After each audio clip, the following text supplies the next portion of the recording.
এই এই যে টিফিনটা খেয়ে নিবি, কিন্তু রোজই বলতে হয় একই কথা। আমি একবারে রেডি করে দিই, আর রোজই দেখছি তুই একটুখানি খাচ্ছিস আর পুরোটা ফেরত নিয়ে চলে আসছিস, বুঝেছিস? আজকে যদি না খেয়েছিস না, আর টিফিন দিব না তোকে কোনো দিন। কী সুন্দর করে টিফিন বানিয়ে দিই, আর তুই রোজ টিফিনটাকে ফেরত নিয়ে চলে আসছিস। একটু খাচ্ছিস আর বলছিস আমার পেট ভরে গেছে তাই আর আর খাইনি। প্রতিদিন ফেলে দিই আমি টিফিন। হাসি?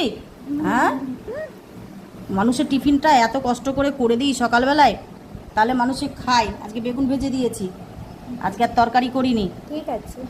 না, বেগুন ভাজা দিয়ে ভালোই লাগবে, আর ঘি দিয়ে মাখিয়ে দিয়েছি। উপর দিয়ে কি দিও? উপর দিয়ে আর ঘি দিব না, অনেক ঘি দিয়ে দিয়েছি। এই যে তোরটা হয়ে গেল, তোর বাপিরটা দিয়ে দিই। এই যে আজকে আর তরকারি করিনি, আজকে একটু বেগুন ভাজা করেছি, রোজ রোজ আর তরকারি। ওই জন্য ভাবলাম আজকে একটু একটু ভরো তো থালাটা। হ্যাঁ, ওই জন্য আজকে বেগুন ভাজা করেছি। এই যে আর দেবো বেগুন ভাজা? না না না না না না, কত বেগুন ভাজা? এই যে তোকে দিয়ে দিলাম, তোমাদের জন্যই করা এটা, তো দুপুরবেলার জন্য না। দেখ আর দেবো তোকে? না না তাহলে থাক। আর তোকে কি বেগুন ভাজার মধ্যে ঘি দিব? হ্যাঁ দাও। দাঁড়াতে একটু হাতটা দিয়ে দাঁড়া, একটু ঘি দিয়ে দিই তোকে।